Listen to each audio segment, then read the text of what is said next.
WDBFradio.com. WDBFradio.com.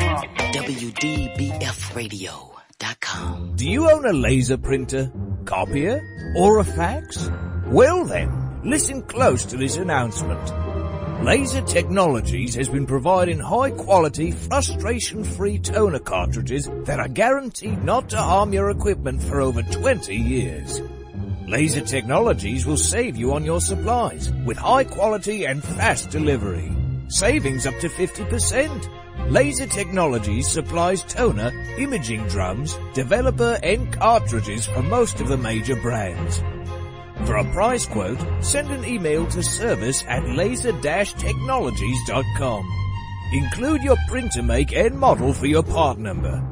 Call us at 561-792-9600. That's 561-792-9600. Laser Technologies, providing 100% of the quality at a fraction of the price. 561-792-9600.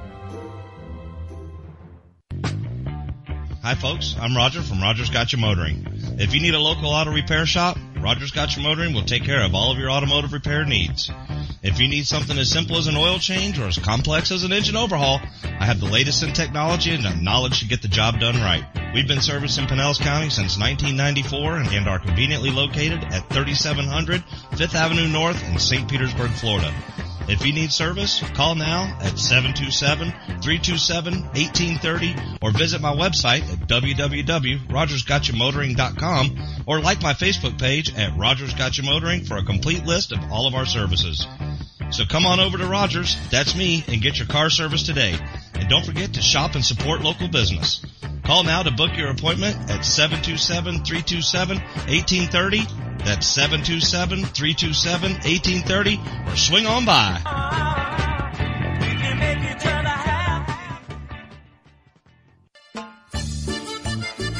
K-Pasa Mexican Cantina is where friends and neighbors come to connect, share, and celebrate one another in a festive, casual atmosphere. Offering rich, robust flavors of authentic Mexican cuisine, we use only the freshest, finest ingredients. We chop and dice, season and blend, and then cook everything we serve to perfection. One thing that makes Mexican food even better is one of our delicious Best of the Bay margaritas. Our signature series of margarita flavors range from our sweet and fruity mango and strawberry to our hot and juicy jalapeno margarita. Having a busy meeting or getting together and looking for Mexican food? Try our Fast Fax form. It's an easy, fast way to order your favorite Mexican food. We have special platters and layouts for any occasion. The form is super easy to fill out, fax, email, or just call it in. Whether it's here in the restaurant, in your home or office, at K-Pasa we celebrate bringing people together. K-Pasa Mexican Cantina, 10478 Roosevelt Boulevard North Street in the Gateway Shopping Center, 727-330-3663 in St. Petersburg.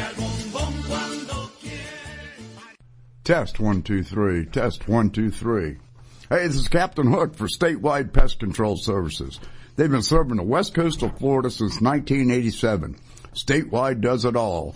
Pest control, termites, lawns, mosquitoes, tent fumigations, etc. This announcement is from their mold division. Since Hurricane Charlie in 2004, all their personnel are certified in mold and moisture control. Their two-step services are guaranteed to get you back in your home quicker and in most cases paid by your insurance company.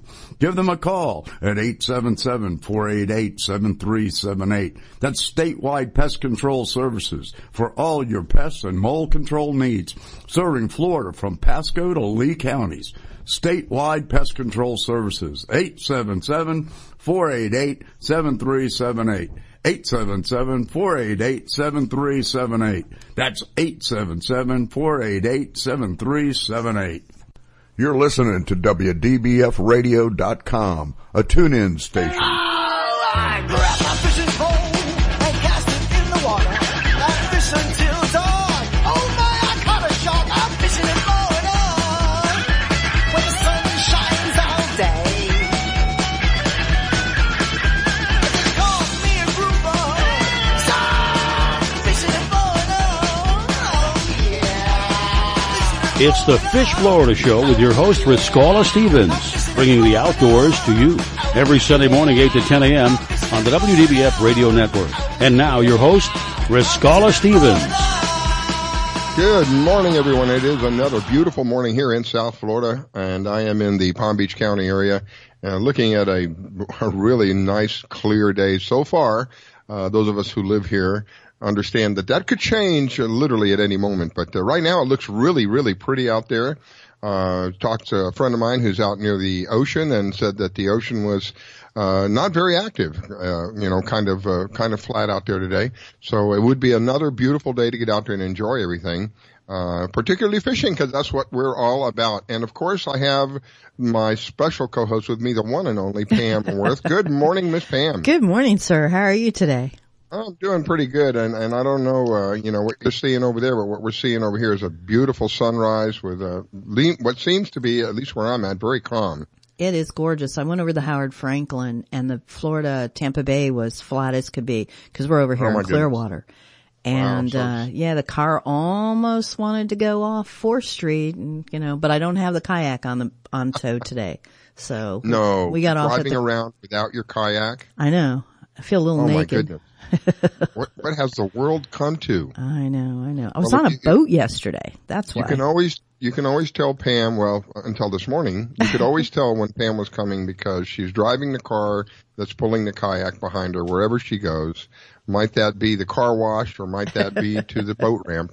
She had her kayak with her, but this morning seems to be one of those blue moon mornings, maybe. Exactly. Over at Tampa Outfitters, we're switching some things around. We've got Roland Martin coming in on the 21st, probably the best name in the bass industry. So we're switching some things around. So what is that name again? Roland Martin. He's out of Clewiston. Am I mistaken? But wasn't there a comedian? Wasn't that? Was there a show that? Yeah, the not the Gong Show, but what was the other one called? Some kind of comedian show, right? That was Roland Martin. Yeah, no, but this is this guy's name, not two names, just one. My age. There's a lot of people out there listening who have no idea what I'm talking about. It's okay, don't worry. You're talking about Laughing. Rowan and Martin. Laughing, that's what it was, yes. Oh my gosh, yes, and it was Rowan. So, you are going to have an entire section devoted to them? We're just switching rods around and things like that. He's with Favorite Rods, and we just brought those in. I think we're one of the first companies in the South to bring in that particular rod. So he's going to be there talking about bass and signing autographs. And where is this? At Tampa Fishing Outfitters in Tampa off Olden Osborne. Thank you. Where do I work? Coffee, more coffee. Give me more coffee. Exactly. Okay, so it's say it again. Roland Martin at Tampa Fishing Outfitters off Osborne. That's between MLK and Hillsborough in Tampa. Excellent. We want to make sure that I say a thank you to them because without them you wouldn't be here. And without you not being here, it would not be as interesting as it could be. You're so kind. Grateful to them. Anyway, I believe we have our first guest on, who I'm going to make a regular if he agrees with me, and that's Robert Warner. And the reason I want him to be a regular is that he always, without question, has something interesting for us to listen to, as well as sometimes quite important. And the last time that him and I had a discussion, it was about what's going on in the waterways here in South Florida. And our resources and how the resources are being damaged and how seemingly, at least on the surface, seemingly the people who are behind it don't seem to care. And that's a very disturbing thought. Anyway, good morning, Robert, and thank you so much for calling in, my friend. Well, good morning, and I'm assuming you were talking about Roland Martin or Rowan and Martin's Laugh-In there. Yep, showing our age. Yeah. We're showing our age.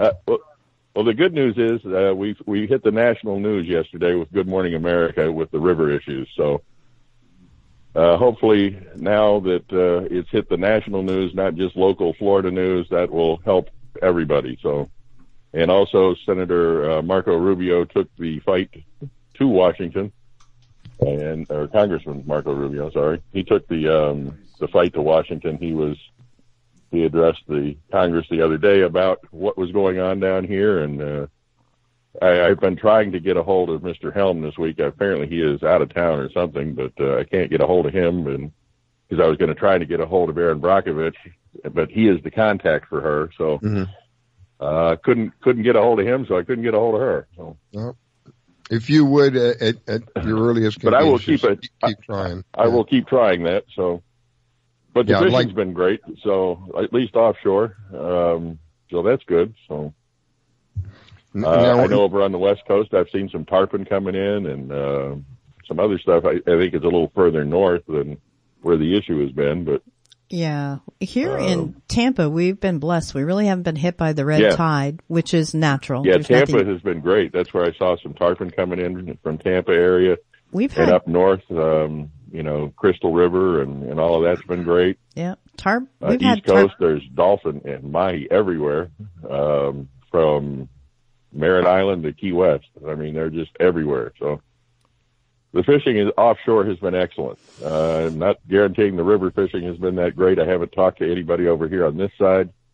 I know that the river fishing up north, in the Merritt Island, Cocoa Beach area has been okay.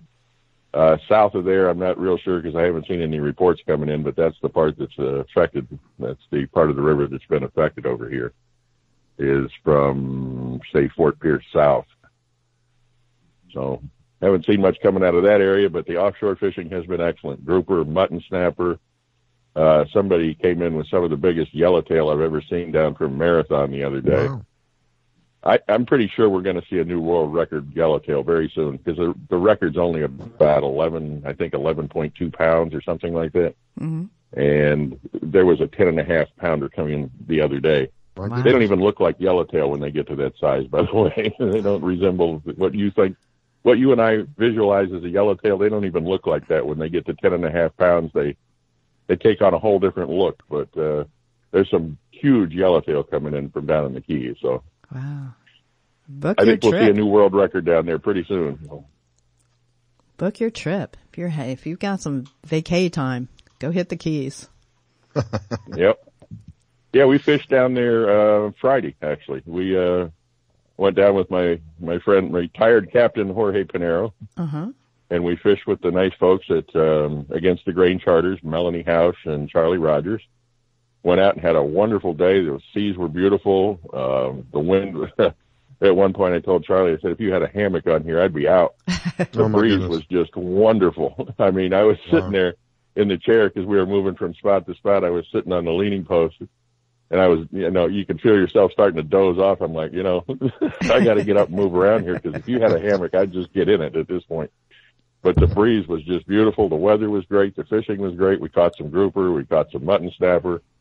It was fun. Had a great day. And, the fishing's been great offshore. And I hope that everybody had a good 4th of July. And I guess looks like they're celebrating 4th of July weekend this weekend out in the Keys because when we were leaving Friday afternoon, there was a steady stream of cars coming south. So looks like they're celebrating the weekend. I think they've been celebrating since last weekend. My poor dog, his nerves are shot. Yeah, I know. I've got 3 dogs, and one of them is just terrified of fireworks. She almost threw herself through the sliding glass door the other night trying to get back in the house. So, but yeah, they don't like fireworks much. I've got a yellow lab who could care less. You could blow up the backyard and she'd just sit and watch, but Yeah, I have a golden doodle that, his nickname is Velcro because he's always by your side. And man, when the fireworks start, he's a major vibrator. Velcro. He's under your shirt. Yeah. Exactly. Velcro, come here. It's a good name. I like that. Yeah, but it sounds like the fishing's been amazing. Wow. Hey, so when's the best times for? Go ahead. I wanted to ask Pam a question. Mm-hmm. Yep. What's the a good time to come over to the West Coast and get some redfish in a kayak? Oh, geez. Or is everything a good time? Just about any time. I was in Ozella, which is north of here, north of Homosassa, with a couple of the pro staff from Cajun Rods. And we left at about 7 a.m, and we're back at the dock at 1. All we threw were artificials. We had 6 reds, 3 of them were overslot, missed 2 monster snook, just tore it up. And we weren't out that long, and like I said, we were using artificials. Wow. But Cool. summer is a little tough. They slow down. September is a great time. In between the rainstorms, September is a great time. You'll get some of the big schools of reds in. Tampa Bay is probably the toughest spot in the state, well, probably on the Gulf Coast to catch reds. It's really pressured. I think we have more captains out in that bay than any other area. Oh, I'm sure, yeah. Yeah. Yeah, that's like fishing out of Isla Morada. When you get down in the Keys, there's just so many boats that go out of Isla Morada that Yeah. I prefer either going north of there or south of there. But yeah, Pine Island's been on fire with some major reds. And like I said, Ozella, Crystal River, Homosassa, you know, Tampa always, I can always pull out a red, but it's a hunt. yeah. Well, I'll try to make it over to Crystal River then sometime in September. There you go. But that sounds great. Anybody going to ICAST this week? Or I am. I'll be there Thursday and Friday. You going to be there? I'll be there Thursday with my friends from Bimini Bay Outfitters. So I will track you down, Pam. I'll track you down. I'm going to be I'm there. going to give it a shot. I don't. It depends on what turns up for me. But I'm going to give it a shot to be there on Friday. Okay. Okay. I'm going to be checking out basically the lures. All the staff from Tampa Fishing Outfitters is going to be there one day or another, and we each have our specialty. And obviously mine is, lures and artificials. So I'm going to be checking out the newest and the greatest. I saw a hint that Z-Man's come out with a really interesting little shrimp. So I'm going to check that out. Let you guys know what's going on. Great. Well, grab my phone number from Riscala there and find me if I can't find you Thursday, or send me your phone number and I'll find you on Thursday. So. Sure. I'll text you a little bit later. Alrighty. Great, Robert. I look forward to that. But that'll be fun. I always have fun there. You get to see all the new stuff and some people you haven't seen sometimes since the year before, and it's good. Yeah, so you're going to go Friday, Riscala? I'm shooting for Friday at this point. Yeah. Okay. I think that's when all the big parties and stuff are anyway, but I can't do Friday this week, so. Riscala's got it targeted. You know, Friday is the day that they fold up, so any of the vendors that don't want to repack their stuff are selling it. Yeah. Riscala's got it. Yeah. He's got it clued in. Yeah, I think he's got the right day. You know, in all honesty, it's just difficult for me to get away because typically during the week I get a call and I have to be on site by a particular time. So what I've told my dispatcher is don't count on me Friday. Just consider that I'm out on Friday. So hopefully that won't, they won't be calling me with emergency calls. I got to go do this or I got to go do that, and I'll be up there and visiting with everybody, whoever I can meet up there. Oh, there's lots of people. There's lots of people there. Yeah, I'm going to be running from Native to Yak Attack on Friday. Over to Thursday, I'll be over at Daiwa for a little bit and Z-Man, checking them out. It's going to be fun. Now, this is I got to go Orlando. visit my friend Tyler over at Yozuri while I'm there too. Yep.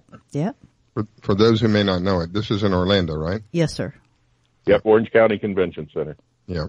That place is a miniature city all in itself. It's huge. And the place is unbelievable. It's scary. It's how big that place is. I do want your listeners to know that this is a closed show, that if you're a tourist or just an angler and you're thinking, yeah, this sounds great, let me go see it, you had to have gotten your credentials weeks ago. It is a closed industry show. Mm-hmm. Well, I don't want them to show up thinking they can get in because, if you didn't make your arrangement a couple of weeks ago, you're not going to get in. So, yeah, it's one of them things. If you, we're going to be talking a little while with Lisa Fitzgerald. She's going to tell us a little bit about tournaments that she's got going on. And again, so for those who are interested in having some fun and maybe winning something of something big. Don't go away. Anyway, it is that That's time. That's another great lady angler. Good thing. So. She is. Well, Robert, you guys have a great day. Thank you, Robert. Thank you, Robert. That's Robert Warner. He is with the Florida Fisherman Magazine. You can find him online, and you can find him on Facebook. New issue's coming out Wednesday, by the way. We'll have a new issue of the magazine out on Wednesday. So. Excellent. And we have got to take a break, so please hang in there because we will be right back. You're listening to the Fish Florida Show with your host, Riskella. Don't go away. We'll be right back. Do you own a laser printer, copier, or a fax? Well then, listen close to this announcement. Laser Technologies has been providing high-quality, frustration-free toner cartridges that are guaranteed not to harm your equipment for over 20 years. Laser Technologies will save you on your supplies with high quality and fast delivery. Savings up to 50%. Laser Technologies supplies toner, imaging drums, developer and cartridges for most of the major brands. For a price quote, send an email to service@laser-technologies.com. Include your printer make and model for your part number. Call us at 561-792-9600. That's 561-792-9600. Laser Technologies, providing 100% of the quality at a fraction of the price. 561-792-9600.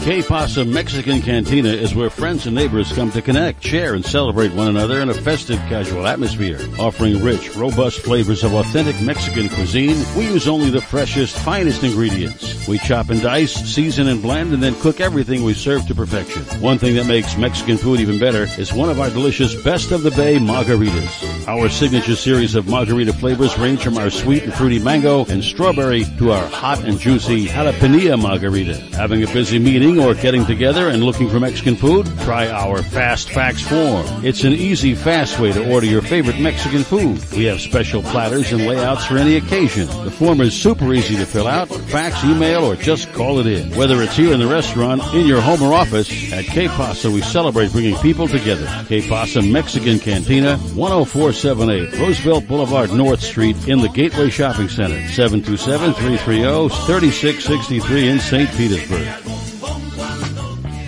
Hi folks, I'm Roger from Rogers Gotcha Motoring. If you need a local auto repair shop, Rogers Gotcha Motoring will take care of all of your automotive repair needs. If you need something as simple as an oil change or as complex as an engine overhaul, I have the latest in technology and the knowledge to get the job done right. We've been servicing Pinellas County since 1994 and are conveniently located at 3700 5th Avenue North in St. Petersburg, Florida. If you need service, call now at 727-327-1830 or visit my website at www.rogersgotchamotoring.com or like my Facebook page at Rogers Gotcha Motoring for a complete list of all of our services. So come on over to Rogers, that's me, and get your car service today. And don't forget to shop and support local business. Call now to book your appointment at 727-327-1830. That's 727-327-1830, or swing on by. I grab my fishing pole and cast it in the water. I fish until dawn. Oh my, I caught a shark. I'm fishing and blowing on when the sun shines all day. They call me a grouper, so I'm fishing and blowing on. Oh yeah. It's the Fish Florida Show with your host, Riskella Stevens, bringing the outdoors to you every Sunday morning, 8 to 10 a.m. on the WDBF Radio Network. And now your host, Riskella Stevens. Okay, we are back. It is the Fish Florida Show. I am honored and privileged to be your host, and I have an honor and a privilege of having Pam Worth, one of the top female kayak anglers here in Florida with me, who brings a unique perspective to the table. Someone who's literally at the water's edge, fishing. And if you haven't seen the kind of things that Pam has done, you can always go on the Facebook page. I have a picture of her there with a sailfish that is almost as big as a kayak that she's in. And she's got a hold of this thing, and it's quite an amazing, very impressive picture. So again, good morning, Pam, and thank you for joining in. I greatly appreciate your input. Thank you for that introduction. That was very flattering.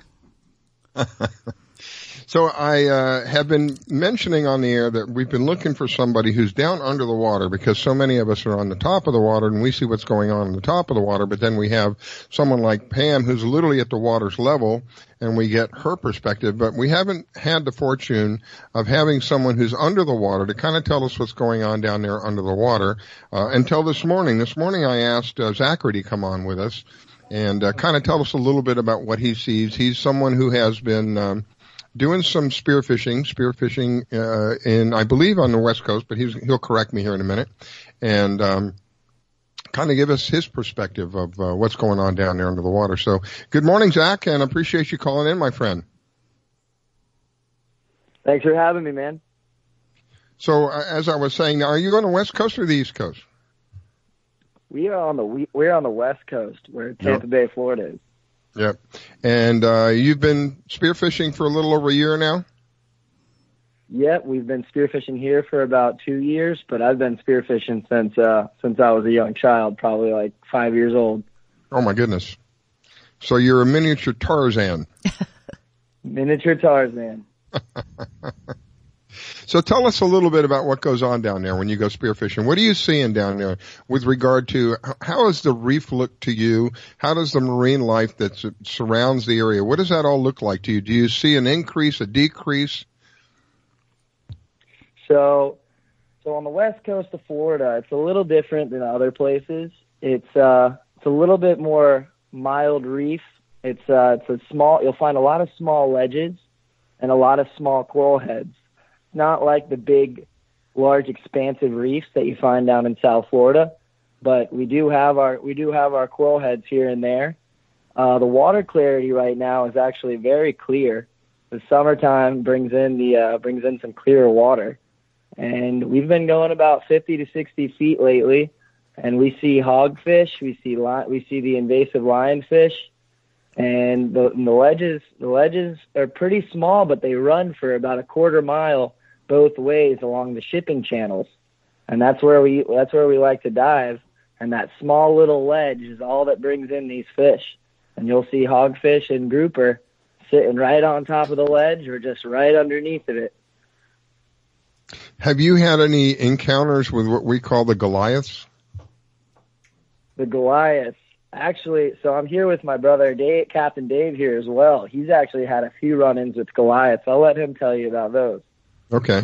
You can run into those things all over out here, and they have some size to them, especially. But they stick to the bigger structure, like the wrecks and things like that out here. But their population has gotten very healthy, and when you're spearfishing, they'll come up and they're a lot more aggressive than the sharks. You definitely have more problem with the Jewfish than the sharks because they'll take stuff right off your spear. Yeah, that's why I was asking. I have seen videos.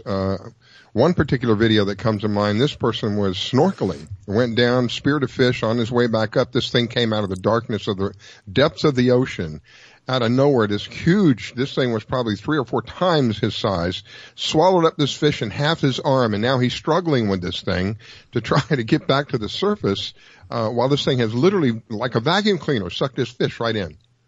Oh, they're huge. They're the size of cars down there. I was in a wreck with a guy one time, and he was at the dive door, or he was the door of the ship, and this grouper decided he wanted to leave, and he bulldozed this guy. I mean, I've never seen someone get hurt so bad underwater, but he just went right over the top of him. Amazing. So anything else that you've seen down there? I'm more curious about if you've seen a change down there, if you have, if the change has been more positive or more negative, or everything seems to be stagnant, about the same. No, there's definitely more red snapper since they changed the season. There's been a lot more red snapper. It's so sad. The only thing here in Florida is you just got those lionfish, and they're taking over. There's a good amount of them out there. If you go to any reef, you're going to see, you'll easily see 50 to 100 lionfish per reef. My goodness. Yeah, they're very, I mean, they probably are about every 10 feet. You're going to see a group of them. So yeah, they've just basically taken over, out here in the Gulf. In regards to change, that's the biggest change I've seen on the bottom is just the amount of lionfish that have come up out here. It's pretty it's impressive. So you're using Not them in a as good way. You're using them as targets, right? Sometimes I will go down there and shoot them. And like when I'm going to kill them, I just specifically do that because, at first I used to just shoot everyone once in a while, but now it's gotten to the point where they're just everywhere. So if you're going to go down there and remove them, you need to get your little spear and your lionfish bag and then just go down there and go to town on them. Because, getting poked by one is not fun. I've personally never been stabbed by one, but I have seen people who've gotten stabbed and it swells up your hand pretty good. Yeah. I saw some for sale in a fish store here in the Bay Area. They taste really good. Honestly, the hardest part about them is just fillet, because it's not just shooting them. Then you got to take them back to the dock and fillet them, and you can't poke yourself when you're filleting them either. So, but they are very good tasting. Wow. I've heard similar reports over here about the lionfish literally invading the reefs over here. And from what I understand, there is no limit to them. You can get as many of them as you possibly can find. And is it the same over there as well? Yeah, it's the same over here. And there's all kinds of cool contests they do here in Florida where if you enter the contest and you spear the most of them during the month, they send you free stuff. There's all kinds of neat little things like that. The biggest change they're going to see over here right now is this time of year is during the summertime is when the sharks come over here. So, right now, during the cooler months, we don't see the sharks, but during the summer months, there's a good chance you'll get run off of some of your spots because, there's a good healthy population of bull sharks over here. They follow the tarpon. They're not up the too. most, go ahead. They follow the tarpon up too. Yeah, it's basically the week the tarpon get here is when they show up and they stay here until the tarpon leave. Wow. So have you ever had an issue with any tarpon? You're down too deep to mess with them, right? No, we'll see him I've seen him every once in a while, but they don't have the tarpon. They've got no interest in the divers, but I've never had a problem with a shark, but they're definitely down there and they'll come and check you out. But they when you're diving and you have all that stuff on you, they tend to leave you alone. That's got to be unnerving. I could just imagine being down there doing your thing with fish that, maybe a 4, 5, 6 pound fish, and all of a sudden this thing comes swimming by that is as big as you are. That would definitely make me breathe harder. Yeah. Yeah. So I'm actually used to spearfishing in the Keys where I just spear a fish and I swim it back to the boat. And now this year I've been spearfishing with Dave here on the West Coast. And he actually brings a metal stringer, and once he shoots a fish, you put it on the metal stringer, and then you put it on your belt. So you're swimming around with 2 or 3 dead fish on you at sometimes. So it does get a little spooky down there when these guys swim by. You're basically trolling. And we're the bait. Yeah, that's what I'm saying. You are the trolling. Well, that's how it works. I certainly wish you safety while you're down there because I know it must be very enjoyable. I speak to people who do it and they say it's a completely different world down there. Totally different than what we experience up here. And it's good to hear that, there are populations of particular species that are coming back, particularly when I know that, they put all these conservationist rules and regulations in place. It's nice to hear that it's actually starting to make a difference. That's great. And it shows us that at least some of the stuff that they're doing is working. It is. So, and in regards to fishing, the best way to learn how to fish a spot is to get in the water, cheat, and know exactly what you're seeing down there.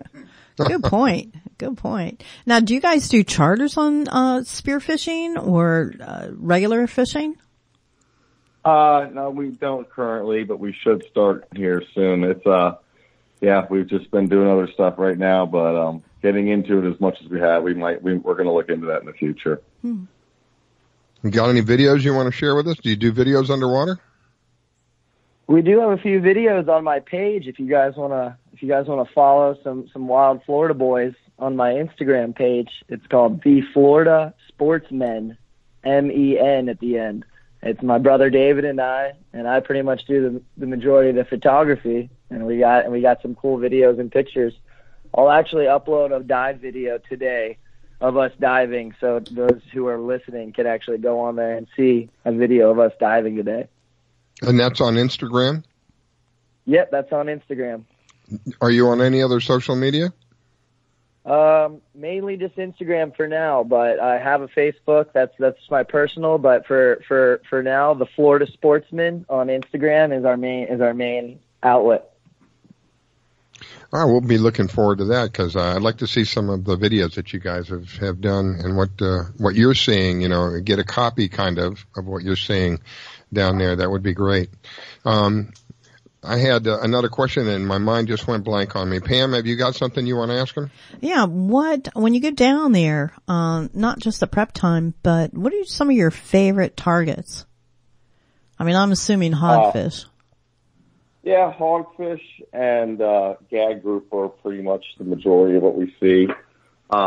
If we try and every once in a while we'll get lucky and we'll see a cobia. Ooh. But when we're on the West Coast over here, when we shoot, we don't use there's no line on our spear. Oh. So when we shoot something really big, there's a chance if you don't hit it good, it'll take off with your spear. So, yeah, it's just mainly hogfish and grouper, though. Nice. I'm curious, why no line? Come again?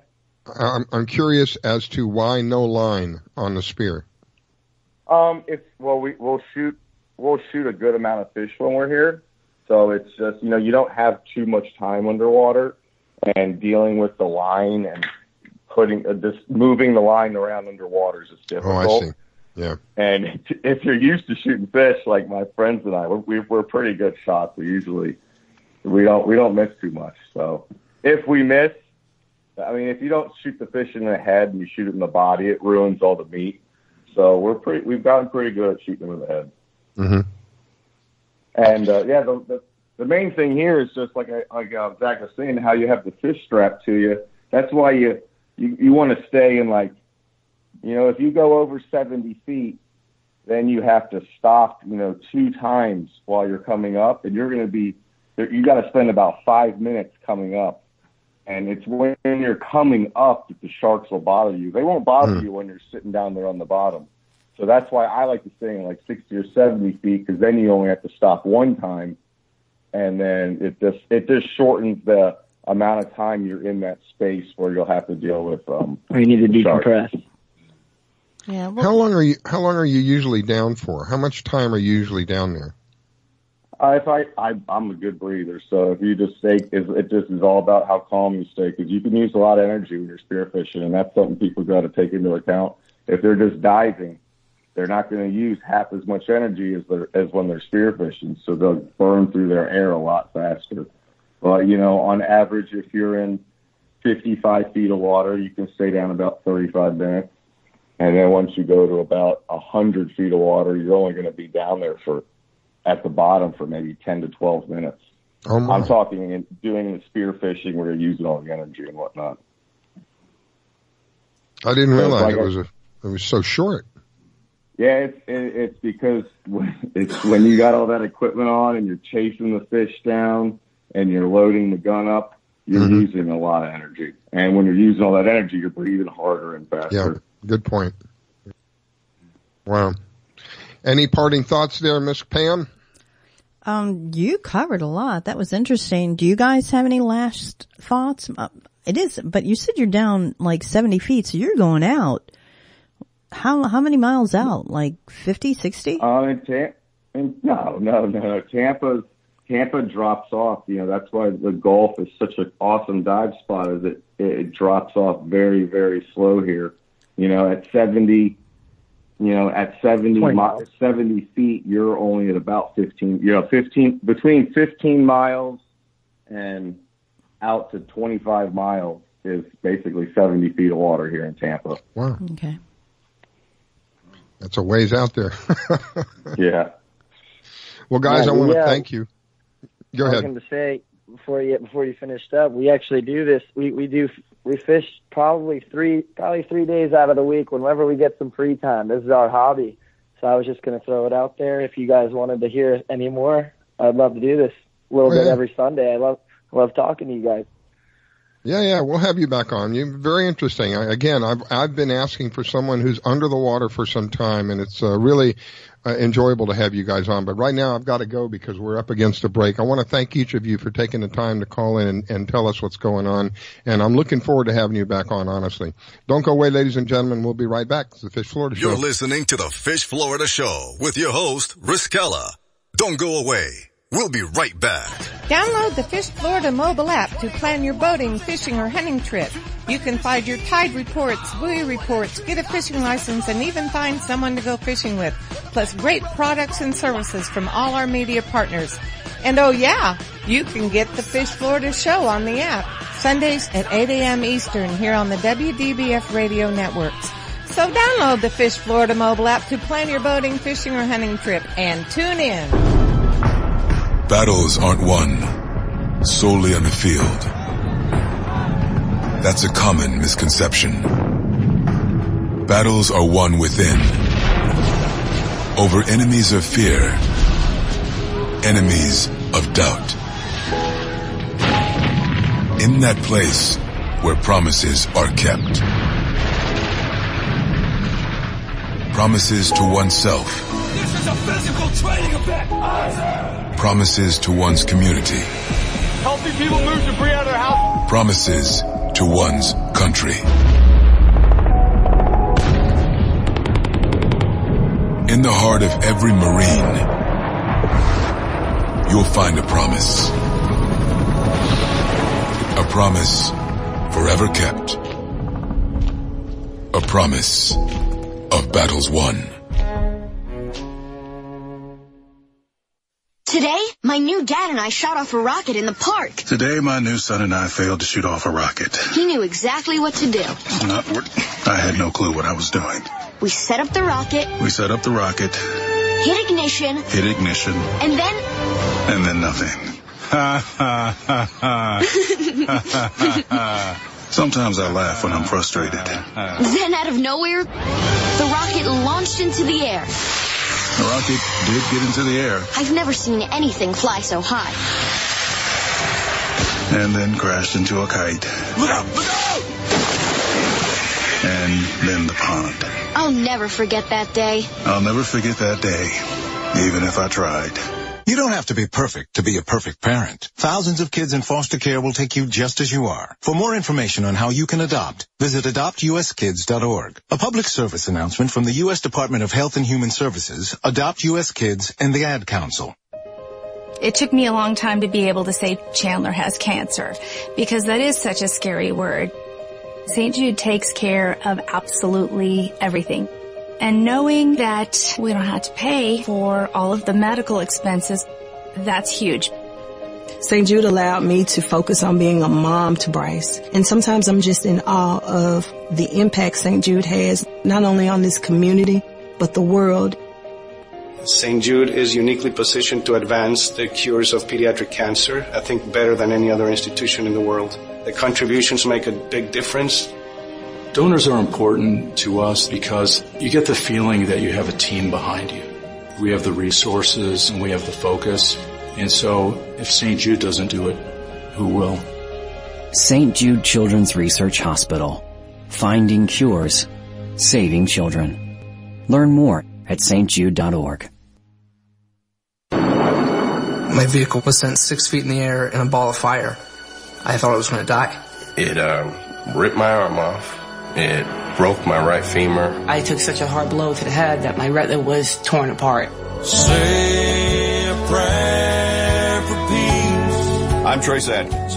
I want to tell you about these true American heroes and how you can show your thanks by helping them through Wounded Warrior Project. They've reached out to us as a family, and they never forgot about us. The job of helping thousands of our wounded warriors rebuild their lives is massive and growing every day. That's why your gift of just $19 a month is so important. Many of these service members suffer traumatic brain injury and post-traumatic stress disorder.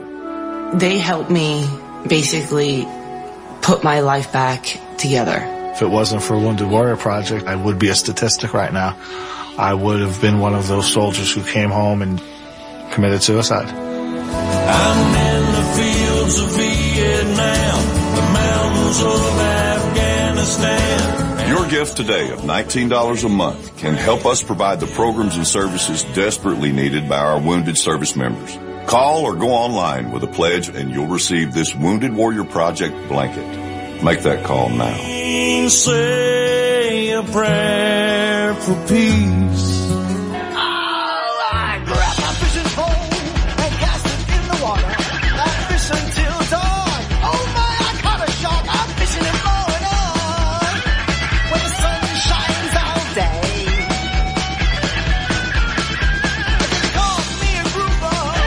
So fishing and blowing on. Oh yeah. It's the Fish Florida Show with your host, Riscala Stevens, bringing the outdoors to you every Sunday morning, 8 to 10 a.m. on the WDBF Radio Network. And now, your host, Riscala Stevens.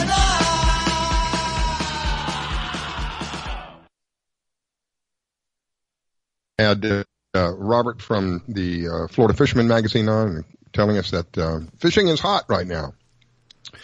So it's not just the weather that's hot. Fishing is hot along with the weather.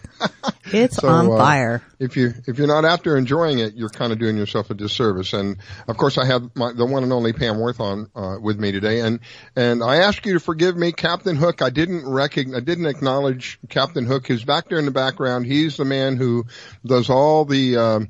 Well, you know, if you've ever watched The Wizard of Oz, he's the guy behind the curtain, if you will. So thank you, Captain Hook, for what you do. I appreciate it. No problem at all. I hear him way back there. Yeah, not a problem. And of course, we have Pam, who brings a unique perspective to the table, and I'm always appreciative of when Pam is on with me. Have you got any tournaments coming up, Pam? September starts my big tournament month. IFA starts up again on the east and the west coast. That's a redfish for the kayaks. It's a redfish trout tournament. CPR, catch, photograph, and release. I love CPR tournaments. And on the boater side, it's 2 redfish, and they work as a team, but all the boats have live wells. So it's kind of fun to watch the weigh-ins because they bring the fish right there onto the dock. They have big tubes or tubs where they hold the fish and bring them up on stage, show them, weigh them, and then make sure they're resuscitated and release them back into the bays. So wow. It's not a kill tournament, which I support those more. That's just me. Yeah, I don't like the idea of killing anything just to kill it. That just doesn't settle with me. I understand if you're going to kill something for food with that intention, but I don't. That just doesn't settle well with me to kill something just to kill it. These people that I see videos about, they're out there sports, what they call sports hunting. I don't see any sport in that whatsoever. But that's a whole nother show in and of itself. But I believe Lisa is on the line with us. As I mentioned earlier, Lisa Fitzgerald. She's with CCA Florida Star. A very unique organization, and the reason I wanted her back is she has some things that she is offering to the general public out there. And one of the most unique things that I've found that really kind of touched me was this is a tournament that goes on not only for a long time, but it has a category unlike any other tournament. And I'll see if she can recognize what I'm talking about. Good morning, Miss Lisa. Well, good morning. How are you guys this morning? We're doing well. Wonderful, wonderful thing here. Gorgeous morning. It's just been, we got a lot going on right now. It's been pretty exciting here the last couple days. Why is that? Have you ended up with some, well, first of all, tell especially our new listeners a little bit about STAR and how it benefits the marine fishery, if you don't mind. Yes, definitely. The STAR competition is a 25-year ongoing competition that started in Texas, moved to Louisiana, and is in many states now. However, when Florida thought about starting the competition, our thoughts were, they asked me to be the director of the competition. I didn't want, and this is to Pascal, this is to your comment about killing fish for a profit as in a tournament. I didn't want fish to be harvested or killed for tournament purposes. I fish competitively and never wanted to kill a fish, always tried to do live weigh-ins or, catch photo or something like that. So our star was created 4 years ago with the idea that we would reward anglers for being conservation-minded. That was taking a picture of their fish and releasing it. Now, we're not against someone harvesting. Our organization, Coastal Conservation, nor myself, are against someone harvesting a fish for consumption and for food, because there's nothing better than the feeling that you get when you've landed a fish and you know that you're going to provide supper for your family. Yep. Yeah, there's nothing like it. But catching a fish and killing it for the purposes of winning money, to me, just is not conservation minded. It's just not something that, our organization is about. So we created this tournament, this competition, so that it would first and foremost benefit our marine resources by all of the funds going back into marine habitat establishment.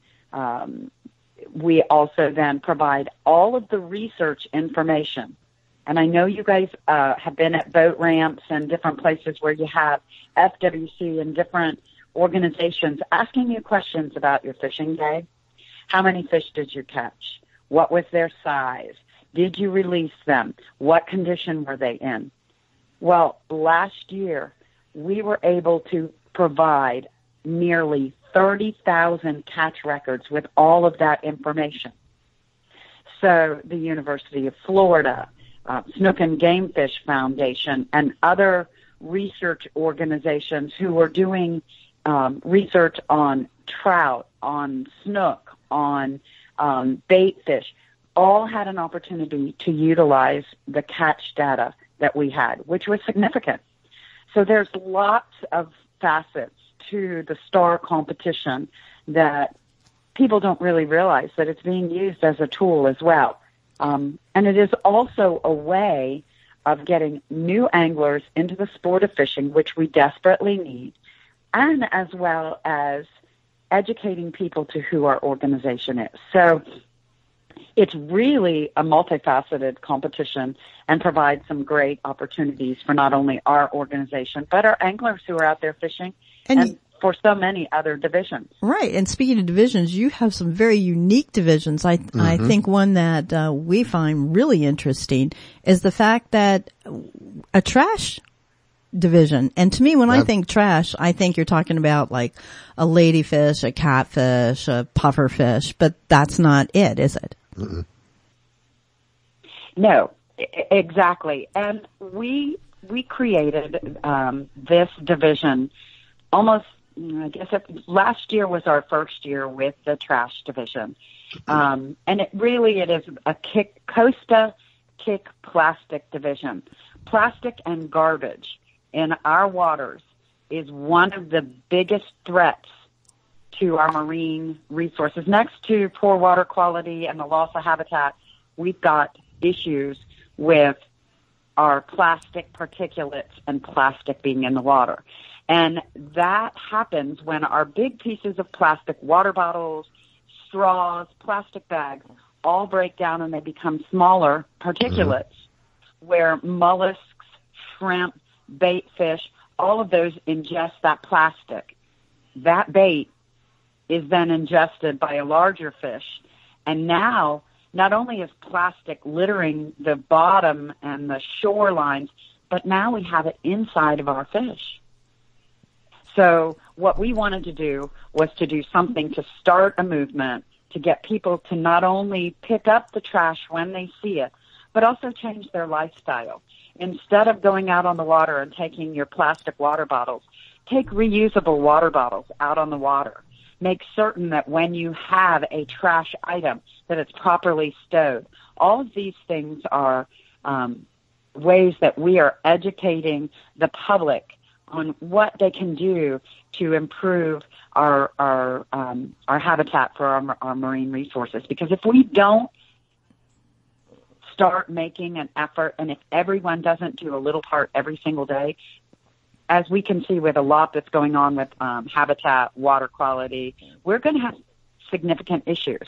And we'll get to a point where we can't reverse it. Everyone needs to know that we still are at a point where efforts can be made to make a change. But we can't make those changes without everyone starting to do their part. You mentioned Costa. So that's why. Oh, I'm sorry. No, you mentioned Costa, and I know that they're starting to make sunglasses out of recycled plastics that you're picking up. And also I think St. Petersburg is doing a big push for no more plastic straws, where they're asking everybody to go to just paper straws. Mm-hmm. So people are starting to buy into this, and congratulations on you guys spearheading some of this.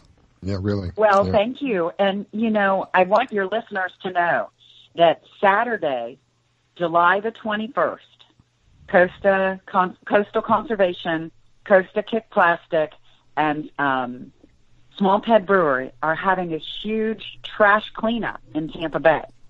And we are asking recreational anglers, boaters, kayakers, paddleboarders, anybody who uses Tampa Bay and the surrounding areas, go out that morning of the 21st. You do not have to go to E.G. Simmons Park and go out of E.G. Simmons Park. You can go anywhere in Tampa Bay. Pick up your garbage, but you bring it to E.G. Simmons Park, drop it off. We will dispose of it properly and enjoy a wonderful, everyone says there's no such thing as a free lunch. Well, there is. We'll be serving a free lunch at 1 o'clock and free beer. Oh. So bring in your garbage. It's going to be a wonderful time. We'll be serving lunch and beer at 1 o'clock at E.G. Simmons Park. You have to get registered, so you have to go to the Kick Plastic, the CCA Florida Star Trash Tour Division. You can go on Facebook. It's Swamp Head Brewery's Trash Tour Division. Get yourself registered. Come out and enjoy a great day of doing something great on the waters. We have trash tours all over the state of Florida. Last year, we picked up over 10 tons of garbage out of our coastal water. Wow. This year, we hope to double or triple that. It's sad when we think about what we've done to some of the waterways that we have. I come from a plastics background. I ran a plastics plant for a number of years, and it's a great product, but the drawback is it's not a recyclable product with regards to the environment. It is a recyclable product if you take it, kind of like wax. It's an oversimplification, but it's kind of like wax. You can take it, melt it down, and reuse it over and over again. The problem is that it is a petroleum-based product, and because it is a petroleum-based product, they estimate anywhere from 100 to 1,000 years, depending upon the plastic, to break down. When it gets into the water, what happens is it begins to break down and will not completely disintegrate. It remains in a very small particulate, and these fish are breathing it. They are finding whales that their intestines and their stomachs are full of large pieces of plastic.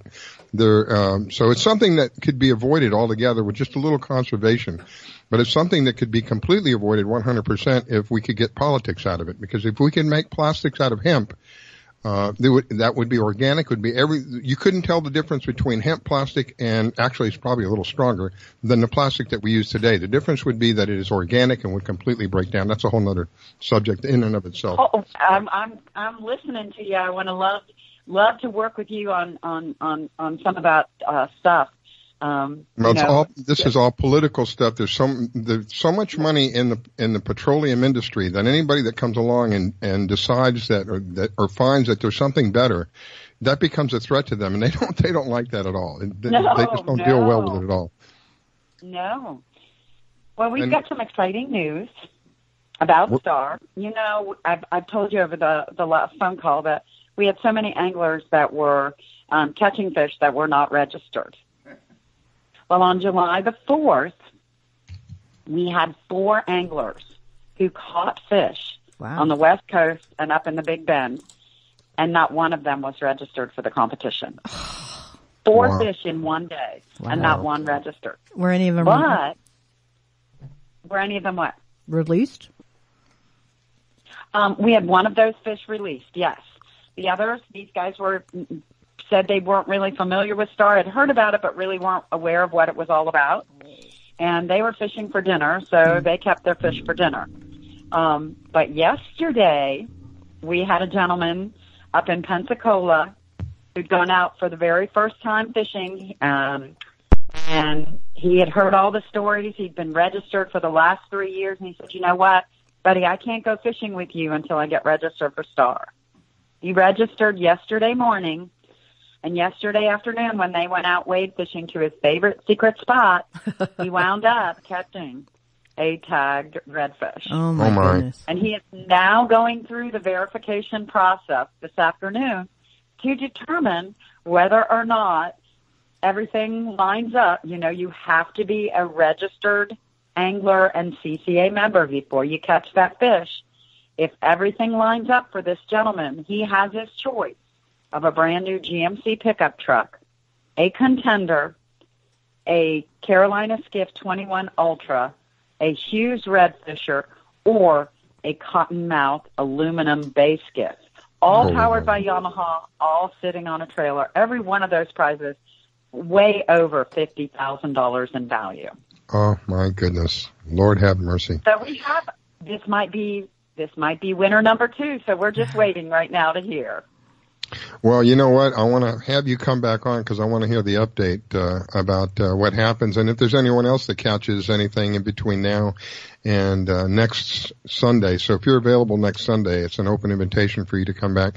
I really like what you're doing. I like the idea of the conservation. I love the idea of picking up garbage and making that part of particular part of the tournament. I think that's just phenomenal. Unfortunately, I am completely out of time for this hour. But before I go, one more time, Lisa, before I go, how do people find out about what you do? All they have to do is go to our website, which is ccaflstar.com. They can go there. They can get registered as a member for CCA. They can register for the Star competition and learn all about all the good works that we do and all the ways they can win their share of $500,000 in prizes. Wow. Wow. Thank you so much, Lisa. Appreciate it. Thank you so much. You guys have a wonderful day. Thank you, Lisa. Appreciate it. We'll be back. You're listening to the Fish Florida Show with your host, Riskella. Don't go away. We'll be right back.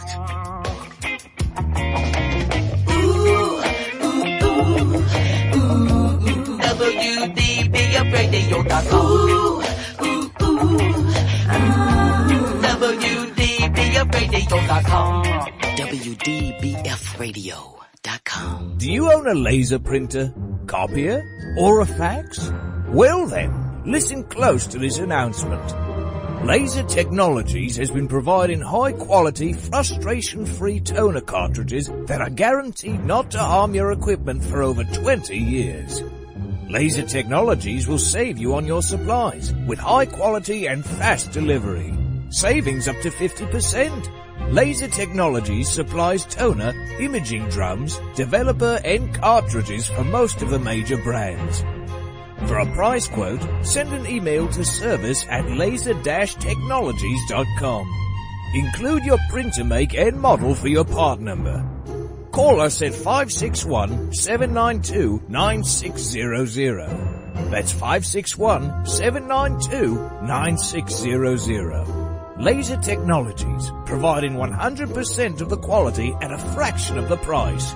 561-792-9600. Hi folks, I'm Roger from Rogers Gotcha Motoring. If you need a local auto repair shop, Rogers Gotcha Motoring will take care of all of your automotive repair needs. If you need something as simple as an oil change or as complex as an engine overhaul, I have the latest in technology and the knowledge to get the job done right. We've been servicing Pinellas County since 1994 and are conveniently located at 3700 5th Avenue North in St. Petersburg, Florida.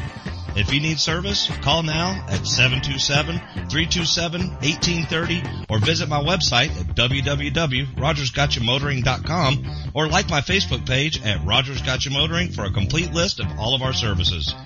So come on over to Rogers, that's me, and get your car service today. And don't forget to shop and support local business. Call now to book your appointment at 727-327-1830. That's 727-327-1830, or swing on by.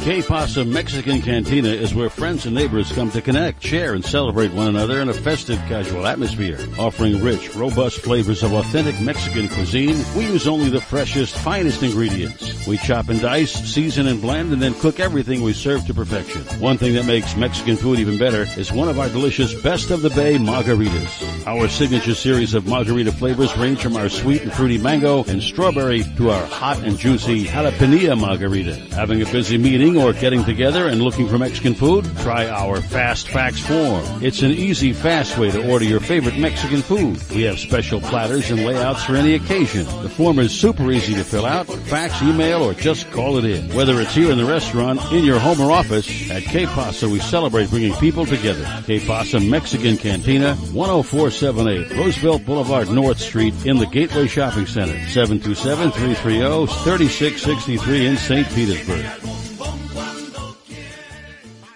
Test 1, 2, 3. Test 1, 2, 3. Hey, this is Captain Hook for Statewide Pest Control Services. They've been serving the west coast of Florida since 1987. Statewide does it all. Pest control, termites, lawns, mosquitoes, tent fumigations, etc. This announcement is from their mold division. Since Hurricane Charlie in 2004, all their personnel are certified in mold and moisture control. Their two-step services are guaranteed to get you back in your home quicker and in most cases paid by your insurance company. Give them a call at 877-488-7378. That's Statewide Pest Control Services for all your pest and mold control needs, serving Florida from Pasco to Lee counties. Statewide Pest Control Services, 877-488-7378. 877-488-7378. That's 877-488-7378.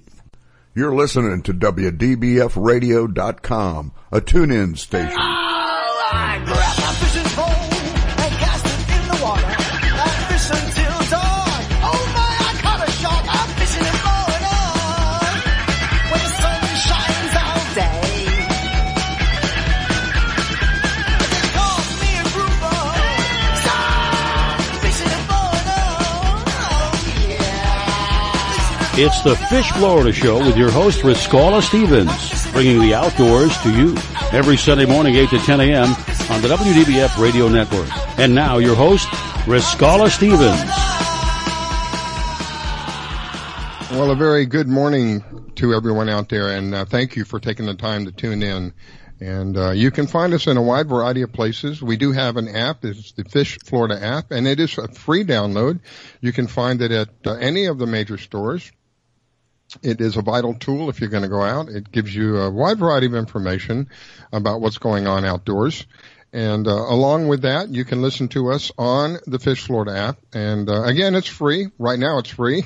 I download it while it's free because there are some upgrades that are coming, and we may have to charge a 99-cent charge, a minimal charge for it. But right now it's free. I would take advantage of that.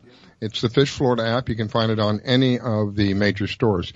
And this is the Fish Florida Show. I am honored and privileged to be your host, Riscala, and with me I have my special co-host, Pam Worth. Pam is one of the top female kayak anglers in Florida, always brings a unique perspective to the table, and I always enjoy things that she has to share with us. So a good morning to Miss Pam, a good morning to my producer in the background there who doesn't have a mic right now, Captain Hook, and thank you so much for what you do. Yeah, we have a mic going on here.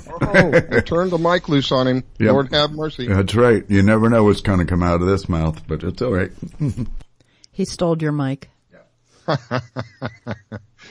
So anyway, I've asked Carol Strickland to come on. Carol is with Mermaid Vodka. And not only do they have one of the finest products I've ever had the opportunity to taste, but she also has a team that she sponsors that does a great job at fishing. And I've asked her to come on this morning, kind of give us an update about what's going on, and tell us a little bit more about what's happened so far. A very good morning to you, Miss Carol. Thank you so much for calling in. Good morning, Riscala. Good morning, Pam and Captain Hook. Thanks so much for having me on this morning. It's always a pleasure. We're super excited this morning because as you said in the intro, the team we sponsor, or the show we sponsor, Fish Mavericks, had their first episode on Discovery Channel this morning. Yay! So we all tuned in. I know. Ta-da! We tuned in at 7 a.m. So it's an early time slot. So a lot of people DVR'd it, but I wanted to see it live. So we tuned in at 7 a.m. and we watched the first episode, and wow, it was amazing. Really, really amazing. Our part of our sponsorship is our logo on the side of their boats and their truck, which they call the land yacht. And they've got 2 boats. They've got a 37 Fountain, and they have a equally sized Contender. And they fish on these boats, and they go to tournaments, and they're all around. They've got 3 episodes in Costa Rica. And the episode this morning, which was called Ninja of the Seas, appropriately named after one of the team members, Jerry, who's absolutely hilarious, coined that term when they were fishing for swordfish. So he calls the swordfish the Ninja of the Sea. Wow. So if you really need to tune in and watch the episode, because it's absolutely hilarious. All the episodes are available for viewing on Amazon Prime and WavePoint as well. So there's a lot of different ways to watch them if you didn't catch it live or have a chance to DVR it. And this is their 3rd season, but first season on Discovery, and with 9 million viewers, it's a big deal, and it's a real big deal for us. It's the largest sponsorship we have, and the team is absolutely fantastic. It's a group of 5 guys. They're just amazing, and they truly embody what fishing is all about. You know, they go out, it's family, fun, friends, and fishing. Excellent. I think you referred to them as, I think you once referred to them as like the Duck Dynasty guys, but instead of dealing with ducks, they're dealing with fish. Exactly. It's the best comparison I can give people, because sometimes, people that don't necessarily have the same passion for fishing, I'm going to watch a show about fishing. Well, I'll wait till you tune in, because they're just a funny group of guys. They just have a good time, and they've got some fun little bits that they do on a regular basis that are just natural to them. It's nothing it's all original programming. It's live. There's nothing staged or scripted. It's all live programming, and they just have a good time. But, it was really great watching them this morning going out for swordfish, because, that's obviously an exciting fish to catch, but there's some waiting involved with the deep drop on the electric reels. So it was great to watch them pull one up.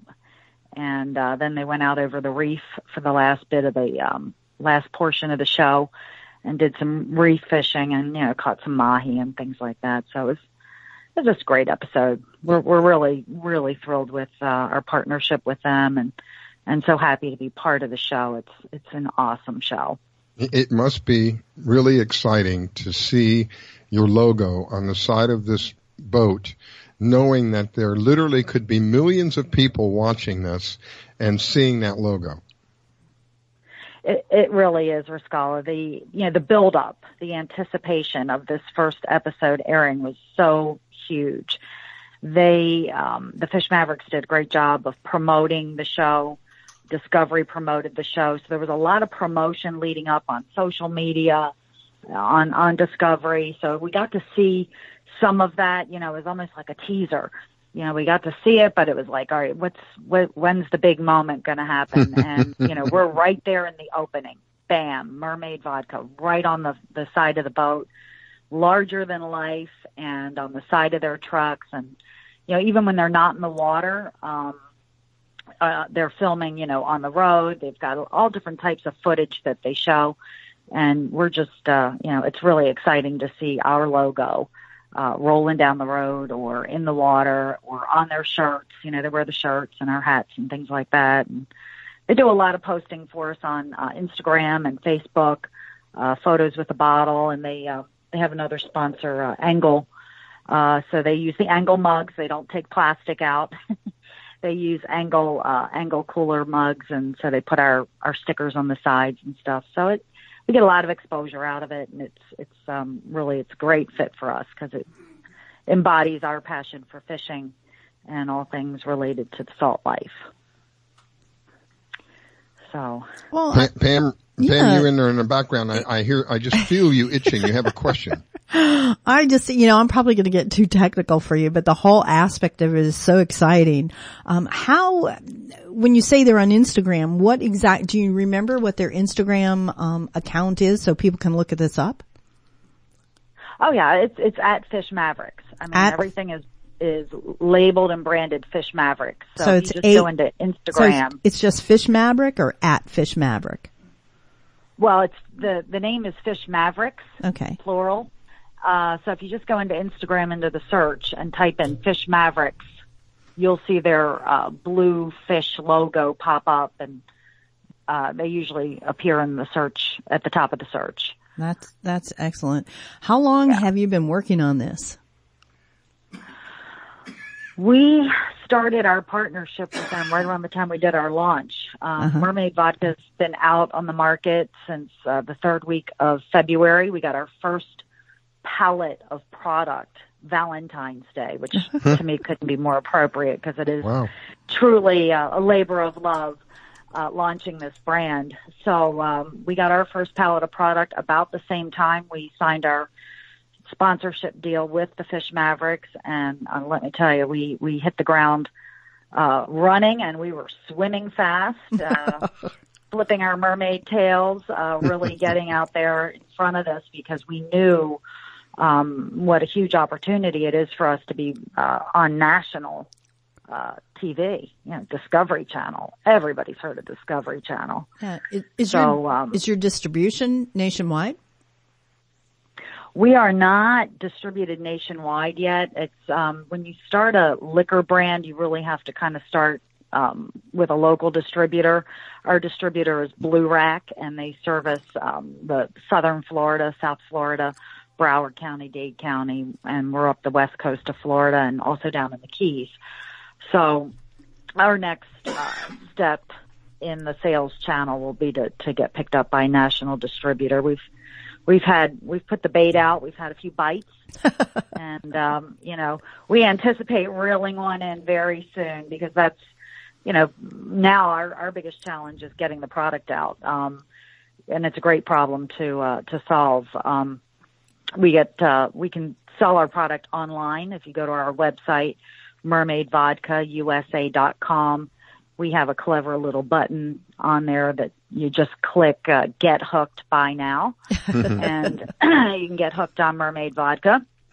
And that's our short-term solution. But, long-term, our expansion plan encompasses going up the eastern seaboard, into the up along the coastal states, which is our wheelhouse, and then up the west coast, California and Washington State, and the coastal states on the west coast as well. So, and then we'll work our way inland. But right now we're focusing primarily on the eastern seaboard. Okay, going back to the Mavericks, this one was on Swordfish. Do you know what the next show is going to be on? If we can get some inside information on that.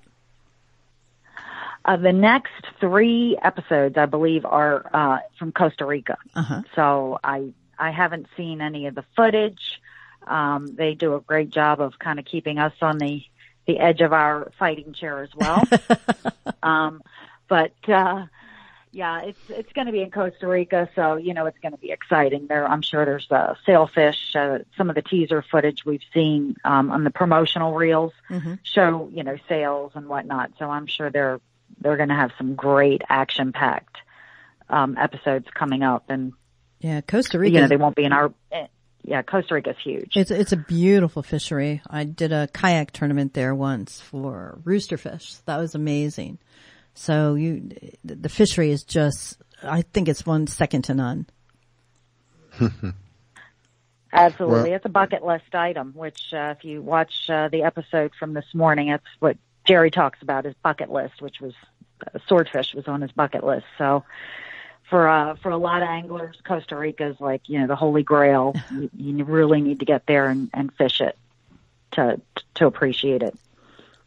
Have you been there, Pam? Yeah, I have. I was invited to a tournament that they had over there, and I fished obviously the kayak division, and I borrowed a kayak that I think was almost smaller than me. It was really interesting, where the waves came crashing over me. But I did real well. I ended up third overall, top lady. Wow. So yeah, we're targeting jacks and roosterfish, which are basically a jack, and just, it was a lot of fun. The people were amazing. It's beautiful there. The waters are crystal clear. And the people are really rich in culture and to use a funny word, love and sharing. It was an awesome opportunity. Wow. Well, we're up against the clock. Miss Carol, one final thing before you go. If people want to contact you on the webs, how does that done? mermaidvodkausa.com. Please do a search for us. You can find us very easily. Also on social media, all of our Instagram and Facebook accounts are connected to our website. So you can buy us online or contact us, and we'll find a way to get you to the product. Thank you. I appreciate you taking the time to call in and update us what's going on. We're up against that moment, ladies and gentlemen. Don't go away because we're not going anywhere. We'll be right back. You're listening to the Fish Florida Show with your host, Riskella. Don't go away. We'll be right back. Download the Fish Florida mobile app to plan your boating, fishing, or hunting trip. You can find your tide reports, buoy reports, get a fishing license, and even find someone to go fishing with. Plus great products and services from all our media partners. And oh yeah, you can get the Fish Florida Show on the app. Sundays at 8 a.m. Eastern here on the WDBF radio networks. So download the Fish Florida mobile app to plan your boating, fishing, or hunting trip and tune in. Battles aren't won solely on the field. That's a common misconception. Battles are won within. Over enemies of fear, enemies of doubt. In that place where promises are kept. Promises to oneself. This is a physical training event. Promises to one's community. Helping people move debris out of their house. Promises to one's country. In the heart of every Marine, you'll find a promise. A promise forever kept. A promise of battles won. Today, my new dad and I shot off a rocket in the park. Today, my new son and I failed to shoot off a rocket. He knew exactly what to do. I had no clue what I was doing. We set up the rocket. Hit ignition. And then nothing. Sometimes I laugh when I'm frustrated. Then out of nowhere, the rocket launched into the air. The rocket did get into the air. I've never seen anything fly so high. And then crashed into a kite. Look out! And then the pond. I'll never forget that day. I'll never forget that day, even if I tried. You don't have to be perfect to be a perfect parent. Thousands of kids in foster care will take you just as you are. For more information on how you can adopt, visit adoptuskids.org. A public service announcement from the U.S. Department of Health and Human Services, Adopt U.S. Kids, and the Ad Council. It took me a long time to be able to say Chandler has cancer, because that is such a scary word. St. Jude takes care of absolutely everything. And knowing that we don't have to pay for all of the medical expenses, that's huge. St. Jude allowed me to focus on being a mom to Bryce. And sometimes I'm just in awe of the impact St. Jude has, not only on this community, but the world. St. Jude is uniquely positioned to advance the cures of pediatric cancer, I think better than any other institution in the world. The contributions make a big difference. Donors are important to us because you get the feeling that you have a team behind you. We have the resources and we have the focus. And so if St. Jude doesn't do it, who will? St. Jude Children's Research Hospital. Finding cures. Saving children. Learn more at stjude.org. My vehicle was sent 6 feet in the air in a ball of fire. I thought I was going to die. It ripped my arm off. It broke my right femur. I took such a hard blow to the head that my retina was torn apart. Say a prayer for peace. I'm Trace Atkins.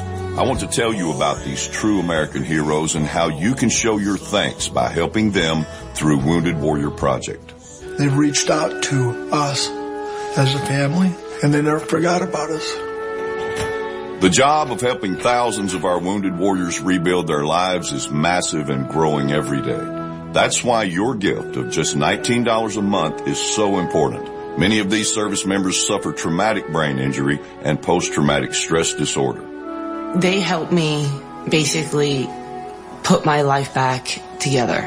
If it wasn't for Wounded Warrior Project, I would be a statistic right now. I would have been one of those soldiers who came home and committed suicide. I'm in the fields of Vietnam, the mountains of Afghanistan. Your gift today of $19 a month can help us provide the programs and services desperately needed by our wounded service members. Call or go online with a pledge and you'll receive this Wounded Warrior Project blanket. Make that call now. Say a prayer for peace.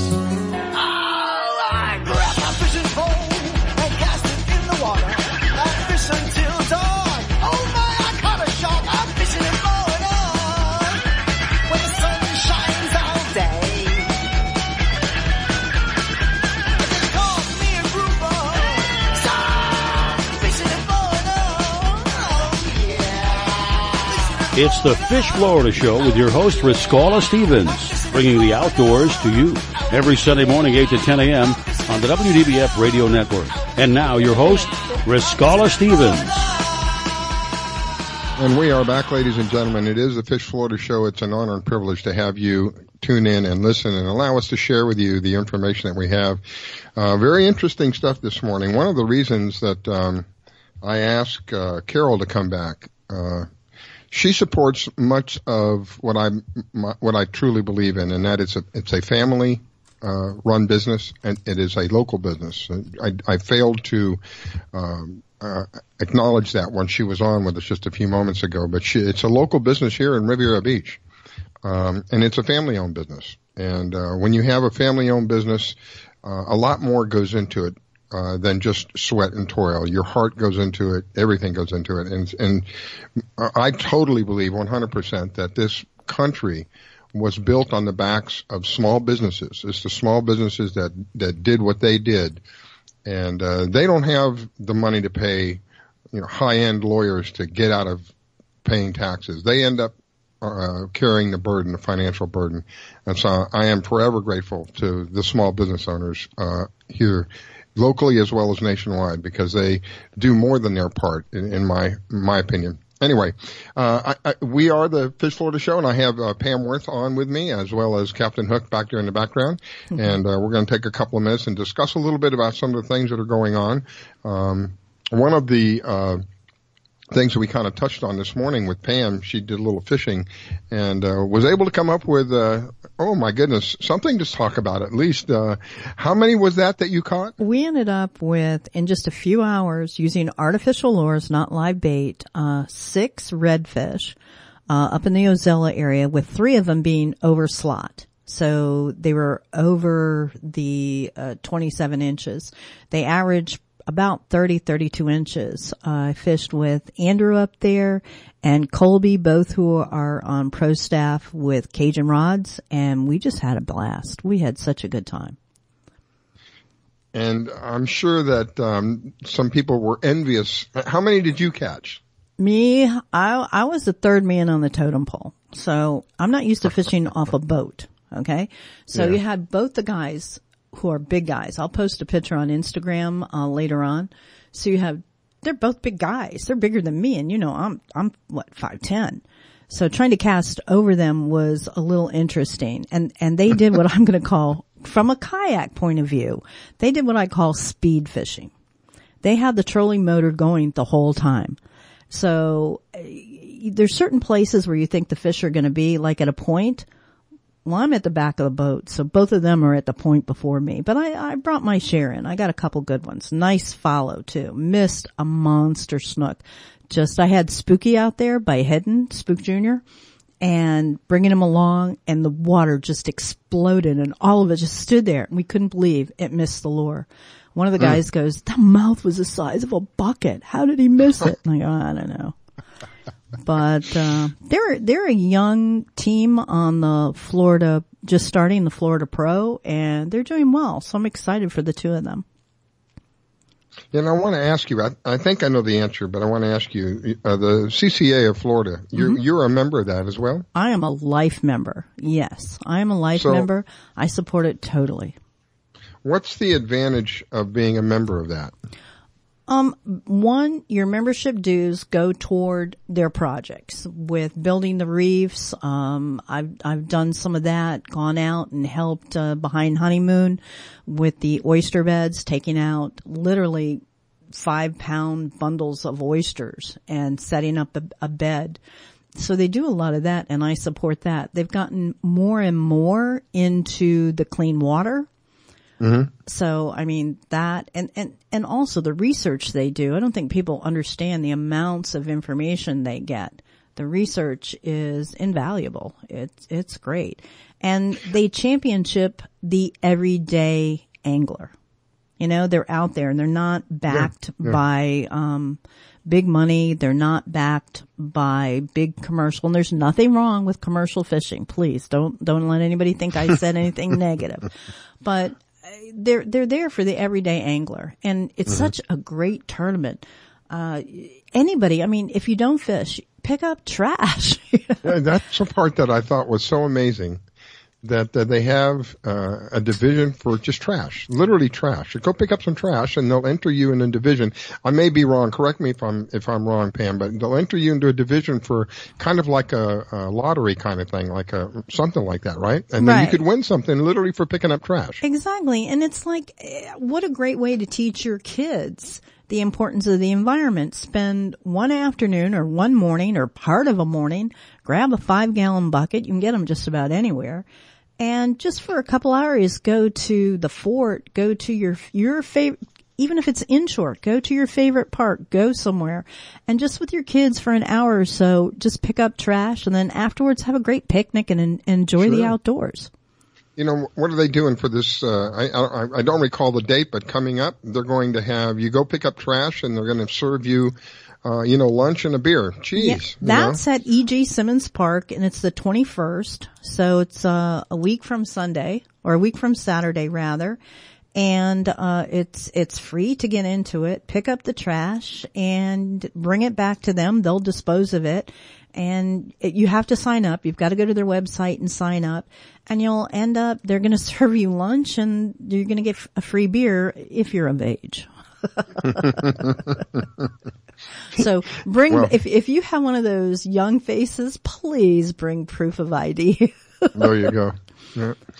And I am impressed. Really, I am impressed, because there's a lot of people out there that do a lot of things, but this is something that is unique. You know, you literally a division for the trash, and you know, like you mentioned, it's not trash fish, it's not puffer fish or things like that. It's trash, literally trash. Unfortunately, we have become kind of irresponsible, if you will, when it comes to much of our environment. And this is one of the everybody puts in a little bit. This is one of the ways we can help clean it up. I've spoke to the subject of the waterways we had saltwater waterways when I grew up where I was at in Coral Gables, a small city inside of Miami. And we used to find all kinds of fish in there. Just about anything you could find in the bay or the ocean, you could find in these waterways. That's no longer the case because of irresponsible drainage and so forth. They are no longer like that. And I'd like to see that for my grandchildren. I'd like to be able to tell them, hey, let's go fishing. And if you happen to catch a fish, you can actually keep that fish and eat it rather than, oh my goodness, what is this thing? And it's something that I do cherish. It's our resources, ladies and gentlemen. I've always believed that the planet that we live on is a huge, giant living organism. And we've got to take care of it. It takes care of us. Why not take care of it? I think that's just simple logic.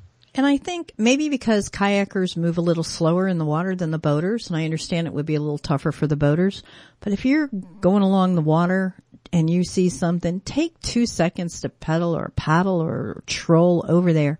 Pick it up and stow it in your boat and dispose of it when you get back to the land or back to the, your dock or wherever you're fishing. I mean, if we all did that every time we went out on the water, just think of the hundreds of pieces of junk that would get out of the water. And the flip side to that is be responsible.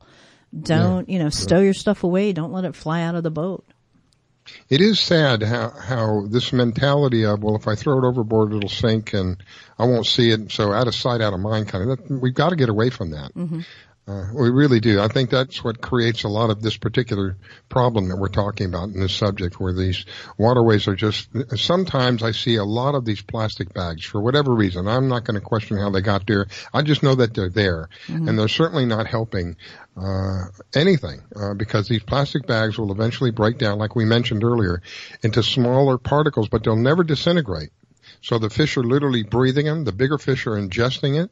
Now you're ingesting those fish, so you're literally eating petroleum. So if you like eating gasoline, then don't do anything about any of this stuff. Yeah, and it can turn around so fast. Look at how we saw the red snapper fishery come back. Yeah, It was real restrictive, and a lot of us complained about it. But this is the season that they opened it for much longer. It's not just a couple weekends. And the catches that I've seen have been amazing. Hubbard's has some great catches. Billy's out there with some great catches. It's just amazing how fast these fish will bounce back if you give them a chance. And we had Zach and Dave on earlier, who are spearfisher, and they've been down in the water, down at the fish's level, if you will, and they're saying they've seen a big comeback. So there's evidence that what we're doing in certain areas is really making a positive change. Anybody can make a change, a positive change, and that's what we really need today is positive changes. When you have somebody who's offering you a possibility of winning a prize for picking up trash, my goodness, And it's the scholarships. I think it's like on the youth division, I think it's like a $15,000 college scholarship that they're offering. I mean, come on. And for doing something that you enjoy. Can you imagine taking your son, your daughter, your grandchildren fishing, having fun fishing, and all of a sudden being fortunate enough to hook one of these fish that are tagged, and you've already registered with them prior to all of this. You'd be like that man that she was talking about. He registered in the morning, he caught a fish that afternoon, and once they verify everything, if everything lines up, this man has a heck of a choice to make. Yeah. If it was me, I'm getting the pickup truck. I love my Kia, my goodness. But I put so many miles on that poor thing. So it's amazing. This is the kind of thing that I really enjoy sharing with people, because everybody wins. Mm-hmm. Exactly. When everybody wins, that's the beauty of the whole thing. And Lisa has put this together so nicely. I mean, she is one of the first lady captains and tournament anglers. She uses basically artificials, so she's very, very talented. And I just admire the heck out of her on the program she's put together. I heard that she's quite an angler. So she's not only is she speaking about the tournament, but she's also speaking from a position coming from actually doing. She's one of those, like we acknowledged, was it 2 or 3 shows back, we were acknowledging the female anglers, how there are real female anglers out there, not the models that hold the fish up, the ones that get out there, not afraid to get stinky, not afraid to hold the fish, not afraid to fight. There's a bunch of them out there that we were acknowledging several shows back. She's one of them. Absolutely. She's a great lady. Just like you. Aww. Man, I would love to be classified in the same. I still think about that picture that I have up on Facebook where she is holding this fish. She's got 2 hands on this fish, and this thing has got to be at least 3/4 the size of the kayak that she's in. And she's got a big smile, and she's waiting for the guy to take the picture. It's just amazing. A sailfish fishing from any fishing from a kayak, it's a little different and it's a lot of fun. But if you go offshore, don't do it as a novice. Make sure there's a lot of guides out there. Pushing Water Kayaks is a great one over in the Boynton area. Hire a guide and go out with a guide first. or there's a club in South Florida, Southwest Kayaks. There's a bunch of guys that go offshore there. Join up, listen to them, go out with somebody, file a float plan. My joke is file a float plan with somebody that's not your spouse or your significant other, because they're going to only husband or wife listen to you. Yeah, yada, yada, yada, right? File with a good buddy. And then call that good buddy back when you get off the land. It's a great chance to exchange information on what you caught and, kind of a little brag thing or a little wet cry towel if you didn't catch anything. But it keeps everybody safe and it lets everybody know where everybody is. So there's, you don't get lost. An excellent point. And, Captain Hook would be one of them who would tell you you're absolutely on the mark, because he had the unfortunate experience of going out, not telling people where they were going, a boat going down on them and then being in the water for hours and hours and hours. He was fortunate to get back on shore with his life as well as his friends. Anyway, we're up against the break, ladies and gentlemen. Please don't go away. It is the Fish Florida Show. You're listening to the Fish Florida Show with your host, Riskella. Don't go away. We'll be right back. Do you own a laser printer, copier, or a fax? Well then, listen close to this announcement. Laser Technologies has been providing high-quality, frustration-free toner cartridges that are guaranteed not to harm your equipment for over 20 years. Laser Technologies will save you on your supplies with high quality and fast delivery. Savings up to 50%. Laser Technologies supplies toner, imaging drums, developer and cartridges for most of the major brands. For a price quote, send an email to service@laser-technologies.com. Include your printer make and model for your part number. Call us at 561-792-9600. That's 561-792-9600. Laser Technologies, providing 100% of the quality at a fraction of the price. 561-792-9600.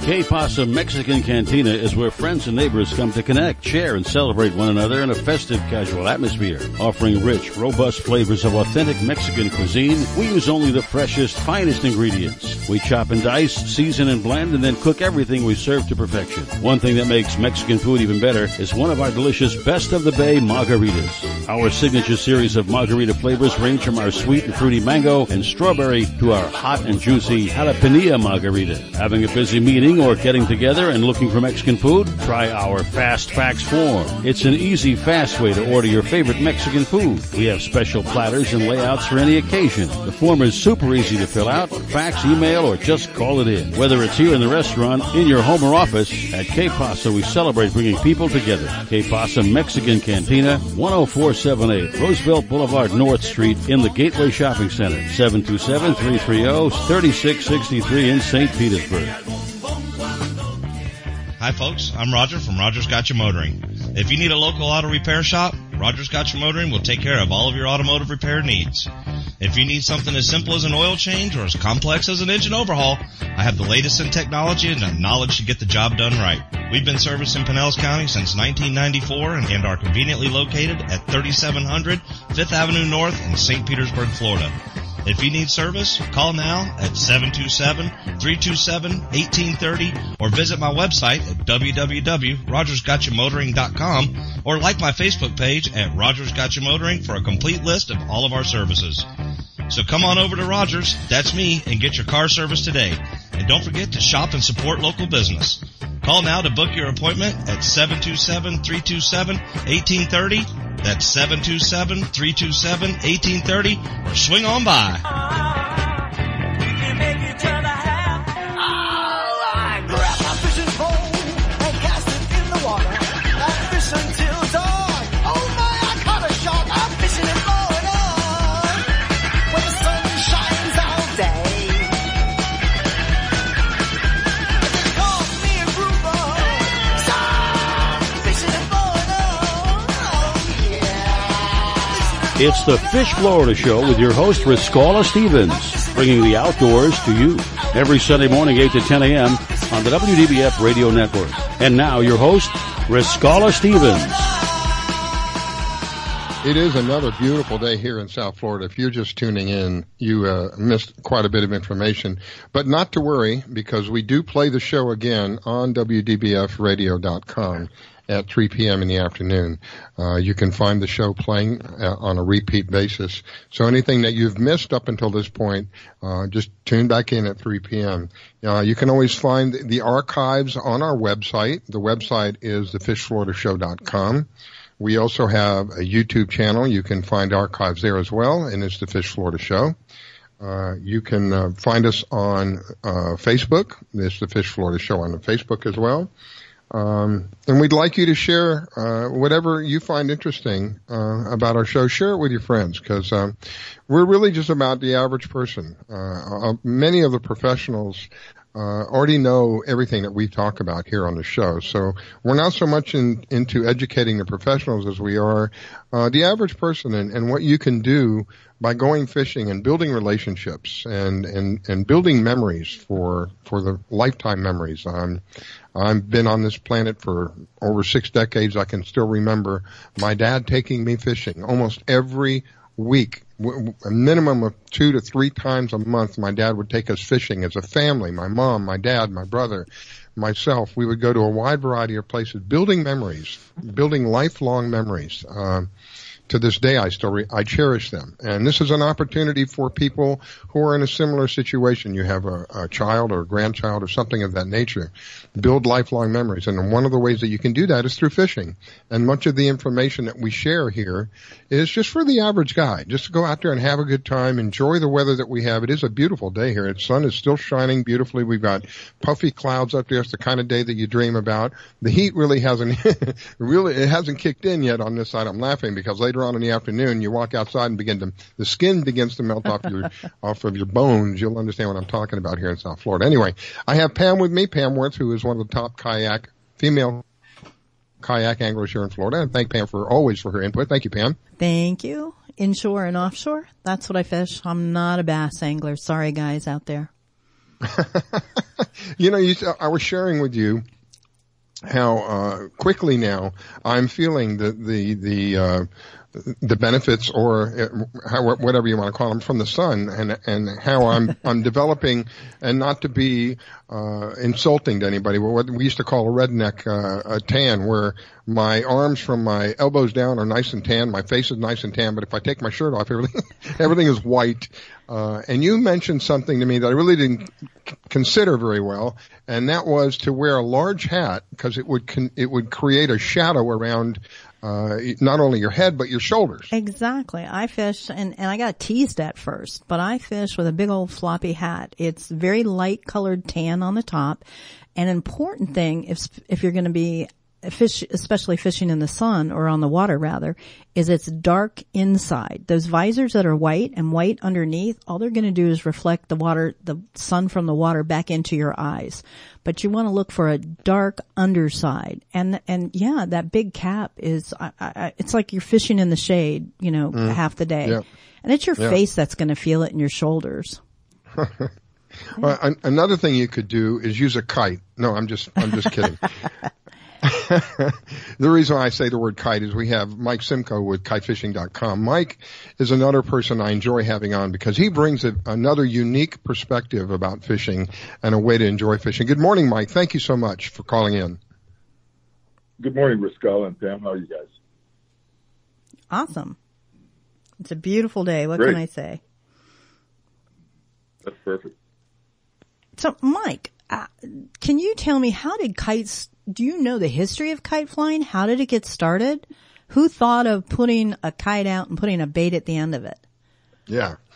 Well, it's funny. It's funny you ask. I mean, I don't consider myself an expert on the history, but I've heard some stories that are quite entertaining and intriguing. Kite fishing was made popular in the 50s by Captain Bob Lewis in Miami. Oh. He was quite a popular captain down there, and developed the Lewis kite, which is still quite popular today. His family continues to run the company, but that was just the part that made it popular and more famous. There's rumor that in the islands, the Polynesian islands, even as far back as the Aztec Indians, whatever they could develop to fish from shore or even from their, kind of rudimentary boats that would get the bait further out with the wind power. Whether it be leads, bags in Hawaii today, they'll even use garbage bags at times with big heavy winds to get bait further offshore into the rips from the cliffs, believe it or not. So really anything that will just get the bait further away using the wind power is what I would call somewhat of a kite. And it's been going on for centuries. Wow, that's interesting. I didn't know it went that far back. I didn't know professionally it was way back in the 50s. I thought it was more of like a 70s, 80s thing. But that shows what I know. Yep. No, well, I mean, they just, Bob was experimenting back when he was, just starting to fish, and, it's carried on until today. I know that offshore, some of our kayakers do it. One young gentleman, it's that Yak Rat, Bobby. Bobby's been fishing with kites off kayaks for quite some time now, and he's really proficient at it. And I think he's still a student at University of Central Florida, but he is amazing. So fantastic! I did a seminar at UCF. I think it's called the Real Knights Fishing Club. Yeah, he's part of that. Boy, for Central Florida, I mean, it's quite a big club. I couldn't believe the turnout, and there were, literally, 50 or 60 people that showed up, and I understand there's hundreds of members there. Great club. Yeah, well, they're located in Orlando. They can hit either coast. It's a short drive. Well, relatively short drive to either coast. So they're in some beautiful areas. But the kite that you would use for a smaller vessel like a kayak, is that basically the same kind of kite that you'd use for your larger vessels?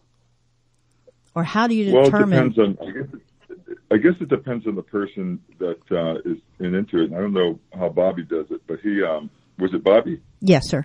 That you were mentioning? Mm-hmm. Okay. So there's another kite that was developed by the Boston Big Game Club, and it is appropriately named the Boston Big Game Kite. This is a sparless kite. It's made of ripstop material, and if you look at it, it looks like one of those. Looks like a kite that you might see somebody flying on a beach that, they bought it at kind of a specialty store. Mm-hmm. But in fact, it's quite technically advanced. It has some wind vanes. It has a tail that's just simply some braided line with a little sack on the bottom, maybe about 6 feet from the kite. It gives it a little balance. Mm-hmm. But this kite, it's super light. It'll pick up very, very light winds, and because of its design, it can also fly in very heavy winds. So I would imagine for a kayaker, if I was doing it, I would take this thing, you can roll it up and fold it up into a little pouch, very small. You don't have to worry about breaking it, so it's durable, and it does the job. I mean, it uses the wind to ultimate efficiency. And what was the name of it again? What's that? What was the name of that kite? It's called the Boston Big Game Kite. And you can find that online. It's sold through the Boston Big Game Club. They use it because what they do with that up there quite often is they drag it behind the boat. You can go at high speeds because it has all this, variance in the wind, its ability to fly in the winds, different speed winds. They'll troll with it, bank it to the left, port right, however they want to bank it off their transom, and then troll very quickly.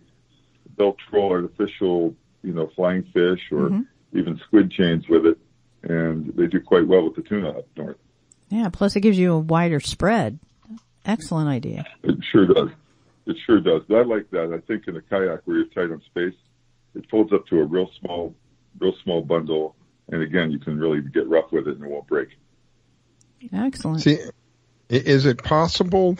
I mean, I'm envisioning this in my mind, but it would be almost like you wouldn't need the outriggers. I know when I had my boat, I had a small boat, I had 24-foot Wellcraft. Sometimes it was a monster to get the outriggers all set up. So you could actually have a kite that would constantly bank one way or another, and it would be almost like having an outrigger while you're pulling it, right? Absolutely. We bank our kites almost every time we fly them because we want them to be in a position, whether we're drifting the boat or trolling or bump trolling at low speed, we want them to really kind of maximize the spread. So you can imagine they have some deep baits on the troll, You may have 2 kites flying with 6 baits, 6 live baits, and you can really maximize that, whole area that you're covering. If you're drifting, you can do the same thing. So you're drifting, you got your lee side baits and your windward side baits, and on the downwind side, you've got the same 2 kites banking away from each other with 4 to 6 baits. Pretty aggressive way to fish and get maximum spread. I imagine this also helps keep everything from getting tangled as well. Right. You can be fighting fish, and because your kites have the live bait on the surface, you can often fight fish while your kites and baits are still deployed. And if you have a jumping sailfish, let's say, that kind of is moving towards the kites, the extra folks on your boat, the extra anglers, will simply wind up the baits up out of the water. Fish that you're fighting goes underneath and to the other side, and then you drop them back in, and you're still fishing. Oh, that's so cool. I like that. I like that. I thought it was really neat. How did you never thought about previous episode? Yeah. Never thought about that. I just wanted to throw this in there. Go ahead. How did you get into kite flying? Well, back in the 80s when I graduated University of Florida, I was kind of like those guys we referred to at UCF. I was one of these inland college guys, but I grew up in Daytona Beach, so all I did was think about my next weekend break or long break from school, and I was going to go fishing. When I graduated, I moved to South Florida. My first job was down here in the Fort Lauderdale area. And that's when I first saw a kite, a Bob Lewis fishing kite, used in the tournament I like to fish with the Pompano Fishing Rodeo. And I thought about it a whole lot more than I did it. And when we bought my first kite to fish in that thing, it was a complete failure. I really had no idea how to get this thing up, but I sure thought it looked easier than it was. So we struggled that first day, and I went home and studied, asked a bunch of questions, and figured out that, one of the tricks when you buy a new kite is that you need to wash it, take some Dawn soap, scrub and wash it, so you get the imperfections out of the material that come as part of the manufacturing process, dry it really well, and then that's one method by which you get the air transfer through the material. Well, sure enough, it worked. It got up there, and we caught a sailfish that day, and I was hooked for forever, basically. I can imagine. That's interesting. You wash the kite. I don't know. I would have never thought about that because of the process that's used in order to make the kite. It doesn't allow the kite to fly properly until you wash this coating on? Well, it's, how you can imagine if you're the kite manufacturer, if you're one of the, guys that make kites, you buy the material in the roll. So you're buying it from another factory. And as they're making the material, there are imperfections that come, and there's also some coatings that they'll put on there to keep, keep the roll nice and smooth and neat and looking good.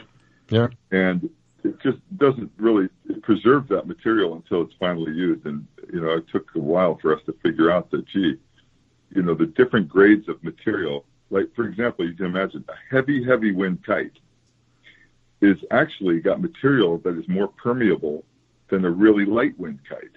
Because that material in the light wind kite needs to grab more air and hold more air. Right. So now you get this heavier wind kite, let's say a 20-knot wind material. If it's got that kind of like Scotch guarding or whatever that coating that comes with the material, and it's still impregnated in there, you have less permeability, which affects the flight. Wow. And so we scrub that off, and it allows that material to breathe. That makes sense. Well, we're up against the end of the show, Mike. Before we go, if someone wants to reach you, I believe you have a website. I do. It's real simple. It's kitefishing.com. And my information's on there, and I try to update it with some new videos periodically, which are more instructional than anything else. I like to share some information I've learned, and I appreciate the time, guys. Well, thank you, Mike. I greatly appreciate you always calling in and being one of the, almost like a regular for us, and you always have something very interesting for us. Ladies and gentlemen, we're at the end of the show. Thank you so much for taking the time to listen. If you missed part of the show today, you can always listen to it at 3 p.m. here on WDBF Radio. Goodbye.